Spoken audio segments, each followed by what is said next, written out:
જાગો જાગો હિન્દુઓ જાગો, હવે તો હદ પાર કરી છે આ મુસલમાનોએ, હદ પાર કરી છે ખરેખર.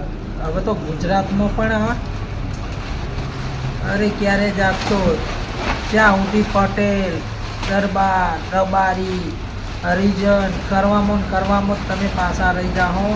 અને આ લોકો જેવું કાશ્મીરમાં થયું હતું, જેવું બાંગ્લાદેશમાં થયું હતું, એવું આપણા અહીંયા ના થાય એનું ધ્યાન રાખો, જાગો. અને બીજું કે અત્યાચાર જુઓ, તમે આ વિડીયોમાં જુઓ.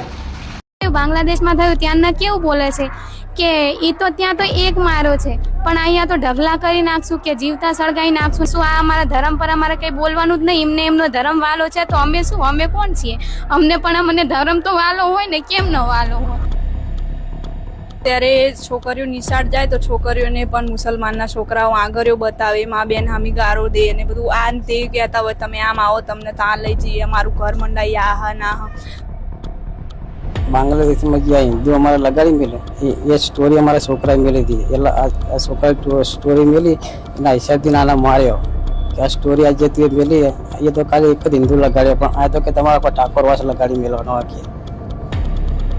તો હવે એમ કીધું કે તમે આવી અમને પોડારી ગારું ના બોલશો. તો એ લોકો પાછો વળીને આવ્યા ને અમને દિયોર ભજે ને કોદારી મેલીને પાથરા પાડી દીધા. એ 10-15 જણાનું ટોળું હતું, અમે દિયોર ભજે 2 જણા હતા. ડાયરેક્ટ આવીને હુમલો જ કર્યો અમારા ઉપર. પોલીસવાળા સામે ઉભા, પણ પોલીસવાળા એમના લોકોના બદલે અમારા સામે કોઈ ધ્યાન ના દીધી, સામે બીજે લોકો ઉભા રહ્યા અને અમને આવીને કીધું કે મારી જ નાખવાના તમને તો. સાહેબ, એ મુસ્લિમ સમાજના છોકરા રહ્યા ને એ ડ્રગ્સ લે, પછી વધતા નશાની બાટલીઓ આવે એ પીવે, પછી આ રીતના બૈરા અમે નીકળી લે, એ ખુલ્લે આમ પેન્ટ ને એવું કાઢીને અમને બતાવે.